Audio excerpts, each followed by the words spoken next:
Hello दोस्तों, आपका इस सर्वोदय चैनल में स्वागत है। मैं नीतीश कुमार, आपका दोस्त, आपका गाइड। आज का जो डेट है हमारा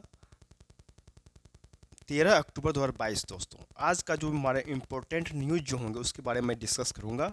जो हमारे पीटी, मेंस और इंटरव्यू तीनों स्तर पे ये हमारा बहुत ही इंपॉर्टेंट रहेगा।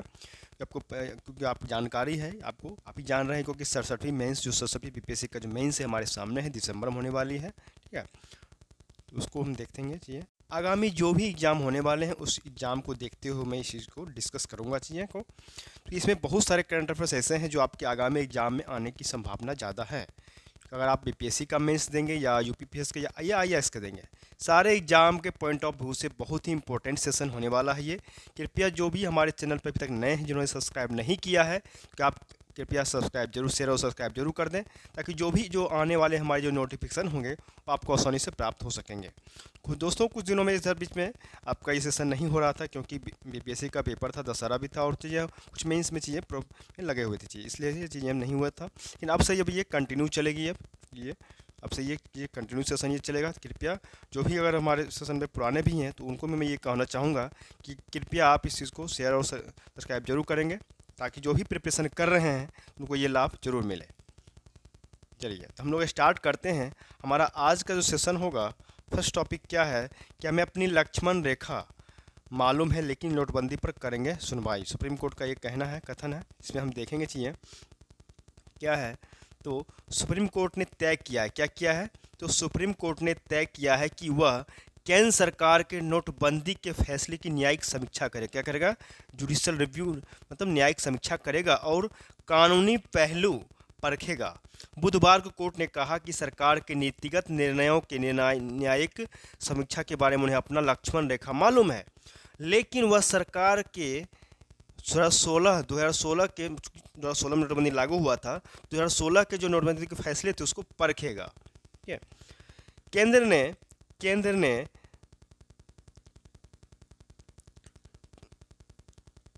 आगे है, कोर्ट ने फैसले को 9 नवंबर को फिर सुनवाई पर लगाने का आदेश देते हुए केंद्र सरकार और reserve bank of India RBI को नोटबंदी का पर समग्र हलफनामा दाखिल करने का निर्देश दिया है। कोर्ट ने केंद्र सरकार की पैरवी कर रहे अटॉर्नी जनरल आर वेंकट रमनी से कहा कि कोर्ट 2 से 3 चीज़ों को जानना चाहेगा, जैसे कि सरकार का आरबीआई को 7 नवंबर 2016 को भेजा गया पत्र, और फिर उस पर अगले दिन का आरबीआई बोर्ड का निर्णय, और फिर तत्काल नोटबंदी की घोषणा। ये चीज़ों पर परखेगा सरकार, ये सुप्रीम कोर्ट। यहाँ पे भी है, निर्देश दिया गया, अगर मेन पॉइंट पर जानेंगे कि केंद्र सरकार और रिजर्व बैंक को समग्र हलफनामा दाखिल करने का निर्देश दिया गया है। कहा कि मुद्दा जो है अकादमिक है या महत्वहीन, या तभी कह सकते हैं जब दोनों पक्ष सहमत हो। सभी नई याचिकाओं और अर्जियों पर नोटिस भी किए जारी 9 नवंबर को अगली सुनवाई होगी। तो इस बात को देखेंगे चाहिए। अब अगर बात करेंगे हम कि सरकार का जो नोटबंदी का उद्देश्य क्या था, सरकार जो नोटबंदी लाई थी उसका उद्देश्य क्या था, इस बात को अगर हम पॉइंट को समझेंगे क्या है, तो बहुत ही महत्वपूर्ण पॉइंट है, इसको आप नोट कर सकते हैं कि काले धन को समाप्त करना, आर्थिकी में नकदी को कम करना, डिजिटलीकरण को बढ़ावा देना, आतंकी फंडिंग पर लगाम लगाना, नक्सली गतिविधियों पर नकेल कसना, नकदी मुद्रा को खत्म करना और लेन देन में पारदर्शिता लाना, और करदाताओं की संख्या में वृद्धि करना। ये चीज़ें था। और इसके बारे में और भी कुछ जो कहा गया है कि तत्कालीन सीजीआई की पीठ ने तय किए थे सवाल, मतलब 16 दिसंबर 2016 को तत्कालीन जो प्रधान न्यायाधीश थे टीएस ठाकुर की अध्यक्षता वाली पीठ ने विचार के लिए कई सवाल तय किए, जैसे क्या नोटबंदी की अधिसूचना जो है आरबीआई एक्ट 1934 के विरुद्ध है, क्या यह अधिसूचना संविधान के अनुच्छेद 301 का उल्लंघन करती है, ये उन्होंने सवाल किए थे। अगर आप दूसरा न्यूज़ की अगर बात करें, दोबारा जो इम्पोर्टेंट न्यूज़ है कि सितंबर में जो महंगाई थी 7.4% पर पहुंची खुदरा महंगाई। इसकी अगर हम बात करें मंथ बाय मंथ, तो अप्रैल में हमारा कितना था, तो 7.79%, मई में 7.04%, जून में 7.01%, जुलाई में फिर घट कम हो गया था 6.71%, और अगस्त में जो हमारा है कितना था 7%, और सितंबर में 7.41%। इसका क्या रीज़न बता रहे हैं, ये कहते हैं सितंबर माह की जो महंगाई थी 7.4% के स्तर पर पहुंच गई है, जो पिछले 9 महीने में सबसे अधिक है दोस्तों। क्योंकि सितंबर महीने में जो खाद्य वस्तुओं की जो खुदरा कीमतों में भी खासी बढ़ोतरी दर्ज की गई है, और खाद्य वस्तुओं की खुदरा महंगाई जो दर है वो 8.60% हो गई है। जबकि इस साल अगस्त में खाद्य वस्तुओं की खुदरा महंगाई दर 7.62% था। ठीक है, इस बात को ध्यान देंगे, चाहिए बढ़ गया है। अब आगे हमारा है कि सहकारिता मतलब सहकारी चुनाव प्रक्रिया में होगा सुधार और पारदर्शिता के साथ बढ़ेगी जवाबदेही। इस बात को अगर हम देखेंगे तो सरकारी मतलब सहकारी क्षेत्र में सुधार के लिए केंद्र सरकार ने multi state cooperative society act में संशोधन का फैसला किया है। इस संबंध में अगर बात करें तो सहकारिता मंत्रालय के जो प्रस्ताव को केंद्रीय मंत्रिमंडल की बुधवार को हुई बैठक में मंजूरी दे दिया गया है। सरकार के इस फैसले का उद्देश्य है कि सहकारिता का क्षेत्र में पारदर्शिता लाने के साथ साथ उसकी निचली इकाई से लेकर शीर्ष संस्था तक में होने वाली चुनाव प्रक्रिया में सुधार लाना है। यह निर्णय प्रधानमंत्री नरेंद्र मोदी की अध्यक्षता वाली कैबिनेट की बैठक में लिया गया था। बताया जाता है कि multi state cooperative society act जो संशोधन विधेयक 2022 जो है संसद से पारित होने के साथ बाद जो है multi state cooperative society act 2002 की जगह लेगा। किसका जगह लेगा दोस्तों? ये 2000 का लेगा, ये तो 2 की जगह लेगा। ठीक है, आगे बात करेंगे तो सरकार की इस पहल से सहकारी क्षेत्र में होने वाले कारोबार में सुगमता हो जाएगी और संशोधित विधेयक में क्या होगा तो 97 में मतलब संतानवे में जो संविधान संशोधन के प्रावधानों को शामिल भी किया जाएगा। और क्या होगा तो सोसाइटी में चुनाव की प्रक्रिया को दुरुस्त करने के लिए, ये इसको नोट करना जरूरी होगा आपके लिए कि संशोधन में क्या क्या प्रावधान को शामिल किया जा रहा है, ये आपको नोट करने की ज़रूरत है। नोट्स को आप बना सकते हैं चीज़ों को। ठीक है, तो इसमें क्या क्या है चीज़ें और बात करें तो सोसाइटी में चुनाव की प्रक्रिया को दुरुस्त करने के लिए कोऑपरेटिव इलेक्शन अथॉरिटी का गठन किया जाएगा और सहकारिता मंत्रालय के इस विधेयक के पारित होने के बाद चुनावी प्रक्रिया में सुधार, निगरानी तंत्र को मजबूत बनाने, पारदर्शिता के साथ जवाबदेही बढ़ाने के लिए लाया गया है। और विधेयक में सहकारी समितियों को धन जुटाने और निदेशक मंडल की संरचना में सुधार और वित्तीय अनुशासन सुनिश्चित करने का प्रावधान किया गया है। सहकारिता क्षेत्र की नीतिगत खामियों को दूर करने के लिए पुख्ता उपाय भी किए जा रहे हैं। अब नेक्स्ट टॉपिक जो हमारा है कि हिजाब पर सुप्रीम कोर्ट में फैसला होगा आज। मतलब शिक्षण संस्थानों में हिजाब पर प्रतिबंध लगाने के कर्नाटक हाईकोर्ट के फैसले पर सुप्रीम कोर्ट गुरुवार को अपना अंतिम निर्णय देगा। आगे अगर बात करें कि दुनिया भर में तेज़ी से घट रही है वन्य जीवों की संख्या, ये इन्वायरमेंट और एंड इकोलॉजी का है ये। तो जलवायु परिवर्तन और जैव विविधता में गिरावट के साथ वन्य जीवों को लेकर भी चिंता बढ़ाने वाली ये खबर है। इसके मुताबिक अगर बात करें तो दुनिया भर में वन्य जीवों की जो संख्या है वो तेजी से घट रही है। इसमें औसतन 69% तक की गिरावट आई है। जलीय जीवों की संख्या भी औसतन 83% घट गई है। रिपोर्ट में ये कहा गया है, यहाँ अगर बात करें तो विश्व भर में खाद्य सामग्री के अधिक से अधिक स्थायी उत्पादन और उपयोग में वृद्धि तथा समय रहते यथासंभव कार्बन से मुक्त कर इन संकटों को कम किया जा सकता है। इस चीज़ को ध्यान देंगे चाहिए। आगे जो हमारा है जो पूजा स्थल कानून पर केंद्र से मांगा गया है जवाबी हलफनामा। सुप्रीम कोर्ट ने पूजा स्थल कानून की वैधानिकता को चुनौती देने वाली याचिका पर केंद्र सरकार से 31 अक्टूबर तक जवाबी हलफनामा दाखिल करने को कहा गया है।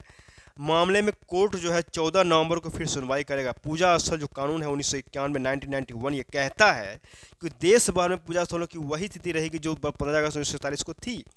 पूजा स्थलों की स्थिति में कोई बदलाव नहीं किया जाएगा।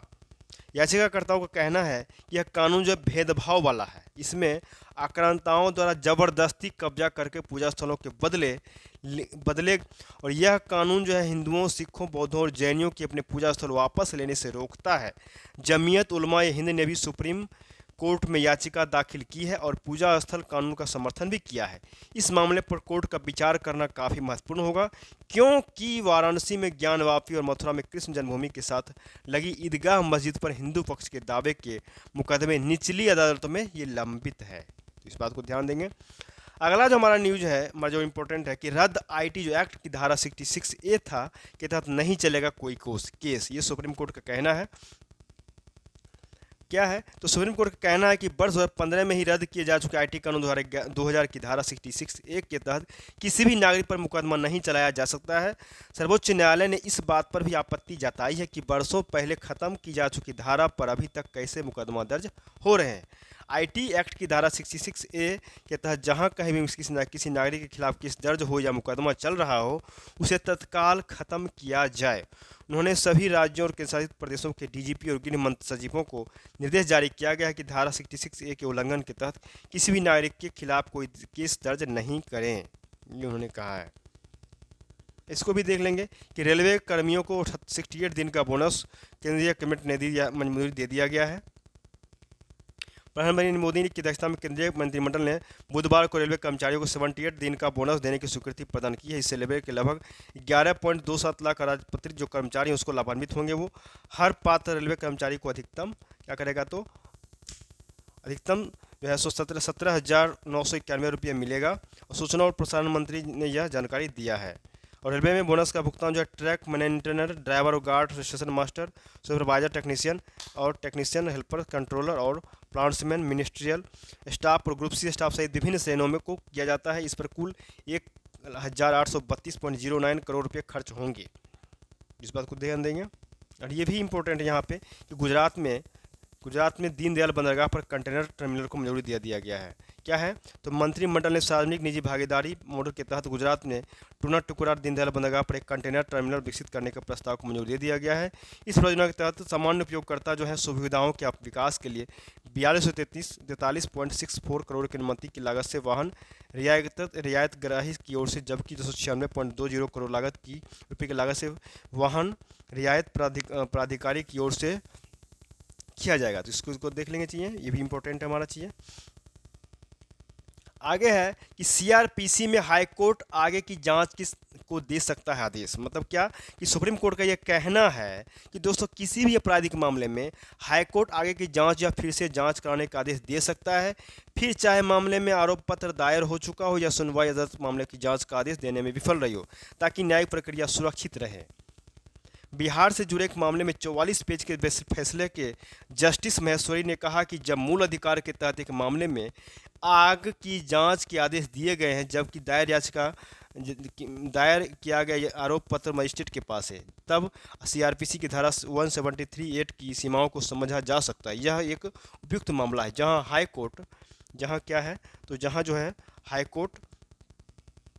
कोर्ट को लगता है कि जांच उचित दिशा में नहीं हुई है। ऐसा करने के मामले के तथ्य बताते हैं कि सीआरपीसी की धारा 482 के तहत मामले की आगे जांच कराई जा सकती है या फिर दोबारा जांच कराई जा सकती है।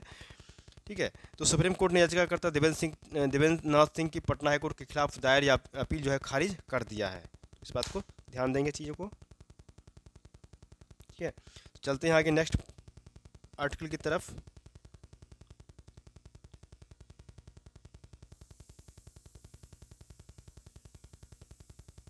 ये जो हमारा है, ये आदिवासियों का जीवन संवार रहा राजभवन का जनजातीय प्रकोष्ठ बनाया गया है। मतलब वहाँ प्रदेश में पहली बार राजभवन ने जनजातीय प्रकोष्ठ का गठन किया गया है, जो आदिवासी वर्ग के लिए केंद्र और राज्य सरकारों द्वारा चलाई जा रही है विभिन्न योजनाओं की निगरानी भी ये कर रहा है। तो ये मध्य प्रदेश सरकार के द्वारा लिया गया है चीज़ें।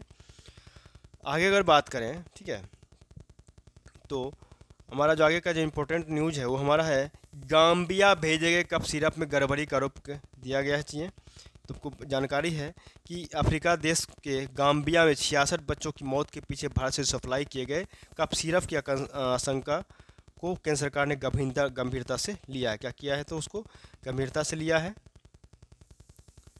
क्योंकि कि एक तरफ जहां सरकार कफ सिरप सप्लाई करने वाले आरोपित कंपनी के खिलाफ कड़ी कार्रवाई सुनिश्चित कर रही है, तो वहीं इसकी सच्चाई की तह तक जाने की भी कोशिश तेज हो गई है कि दरअसल बार बार मांगे जाने के बावजूद इस मामले में WHO की ओर से विस्तृत रिपोर्ट नहीं मिली है। अगर बात करें मेड इन फार्मास्यूटिकल्स में सभी दवाओं के उत्पादन पर रोक है कि पूरे मामले की जांच के लिए 4 सदस्यीय उच्च स्तरीय समिति जो है वो गठित कर लिया गया है। अगर बात करें, इसमें कहा जा रहा है कि भारत में नहीं इन सिरपों को बेचने की मंजूरी। मतलब स्वास्थ्य मंत्रालय के वरिष्ठ अधिकारी ने गाम्बिया भेजे गए कफ सिरप के भारत में बिकने की आशंका को सिरे से खारिज कर दिया। उनके अनुसार ये कहना है कि जिस फार्मूलेशन के कफ सिरप को गाम्बिया में ऑर्डर दिया था उसे भारत में बेचे जाने की मंजूरी ही नहीं है। उनके अनुसार यह फॉर्मुलेशन काफ़ी पुराना है और दुनिया के कई देशों में इसकी मंजूरी मिली हुई है। इसी कारण इसके बनाने के लिए drugs controller general of India से इजाज़त देने की ज़रूरत नहीं थी। इसे सिर्फ गाम्बिया में निर्यात करने के लिए ही बनाया गया था। अगला है कि IISc शीर्ष 300 में शामिल एकमात्र भारतीय विश्वविद्यालय है। मतलब भारतीय विज्ञान संस्थान जो IISc है ने टाइम्स हायर एजुकेशन जो है वर्ल्ड यूनिवर्सिटी रैंकिंग 2023 में अपने स्थान में सुधार किया है। इस तरह वह शीर्ष 300 की सूची में स्थान बनाने वाला एकमात्र भारतीय विश्वविद्यालय रहा है। देश के 75 संस्थानों ने 2023 की रैंकिंग में जगह बनाई है, जबकि इससे पहले 2020 में 56, 2017 में 31 भारतीय संस्थान शामिल थे। भारत के national institute ranking framework NIRF और QS Symonds world university ranking 2023 में जो विश्वविद्यालय निचले स्थानों पर रहे थे, उन्होंने THI की रैंकिंग में JNU, BHU और AMU जैसे उच्च शिक्षा संस्थानों से बेहतर प्रदर्शन किया है। आगे बात करेंगे, टीयर स्मॉक ड्रोन तकनीक को तैयार करने वाला भारत जो है दूसरा देश बन गया है, क्योंकि दंगाइयों और प्रदर्शनकारियों को खदेड़ने के लिए BSF का टीयर स्मॉक ड्रोन लॉन्च हो गया है। अब देश भर की पुलिस इसका उपयोग कर सकेगी। इसके लिए bureau of police research and development BPRD की टीम BSF टेकनपुर अकादमी से टीयर स्मॉक यूनिट आई और इस नए उत्पाद के बारे में रिपोर्ट लिया गया है। BSF की टीयर स्मॉक यूनिट जो है ने इसको तैयार किया है। यह ड्रोन जो है अश्रु गैस गोलों को लेकर 40 मिनट तक हवा में रह सकता है। पिछले माह BSF के महानिदेशक पंकज कुमार सिंह की मौजूदगी में दिल्ली में इस नए ड्रोन लॉन्चर की जानकारी साझा की गई थी।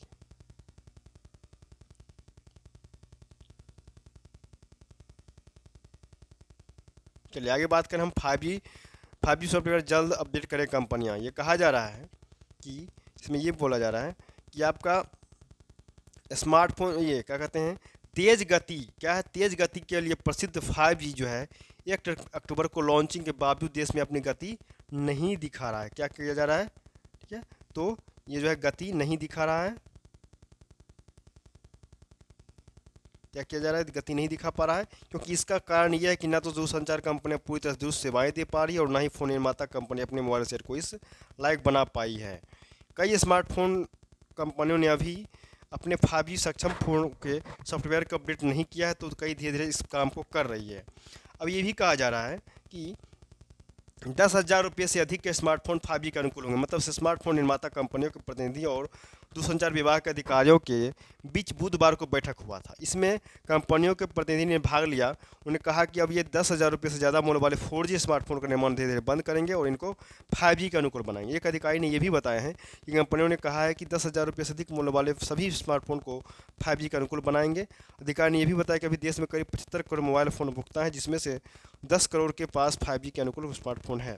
अब दिक्कत क्यों आ रही है इसमें? तो अभी बाजार में जो भी 5G सक्षम फ़ोन है उनमें से कई ऐसे फ़ोन हैं जो दूसरे देश में बने हैं और वहाँ 5G स्पेक्ट्रम फ्रीक्वेंसी जो है वो अलग है। उसके हिसाब से उस फ़ोन को 5G सक्षम किया गया है। भारत में उपलब्ध 5G पैच के हिसाब से उसे फ़ोन को सॉफ्टवेयर को बदलना होगा, जिसमें थोड़ा वक्त लग सकता है और सॉफ्टवेयर का बदलाव स्वतः होगा और उस यूजर्स को फ़ोन कहीं ले जाना नहीं होगा। अगला है कि स्वच्छ ऊर्जा क्षेत्र में भारत व अमेरिकी कंपनियों के 4 समझौते हुआ है। मतलब स्वच्छ ऊर्जा क्षेत्र में द्विपक्षीय राजनीतिक भागीदारी को मजबूत करने के लिए भारत और अमेरिका के बीच 4 समझौता ज्ञापन में MOU पर साइन हुआ है। यह समझौते भारत और अमेरिका के तेल एवं गैस कंपनियों के बीच मंगलवार को तेल और प्राकृतिक गैस मंत्री जो हैं हरदीप सिंह पुरी के ह्यूस्टन में गोलमेज सम्मेलन के दौरान हुआ था। भारत जो है उदार पारदर्शी नीतियों, कारोबार सुगमता जैसे कारणों से गठजोड़ के लिहाज से बेहतर है।